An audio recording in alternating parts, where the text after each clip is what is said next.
Sabi ko, parang hindi pinaramdam na local ambassador ako. Kahit na may artista na kayo, diba, sino ba naman ako para pumanik doon? Kailangan pa ba si Mitch? Parang hindi na eh. This BG's first local ambassador, fashion designer, and a good friend of ours, the beautiful Miss Mitch Piray. I feel like a celebrity today. Yes. Diba? You know what? In Salve, you will never feel na mababa ka, middle ka, mataas ka. Kasi sa lahat ng tao na nakakahalubilo nila, ini-embrace nila as family. At yun ang naramdaman ko nung gala night. Thank you ha. Thank you, Salveo.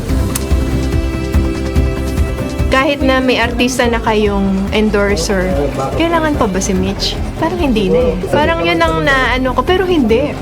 In-invite niyo pa rin ako, sinelebrate niyo ako sa stage, instead of ano na lang, bisita na lang ako. I felt like a family.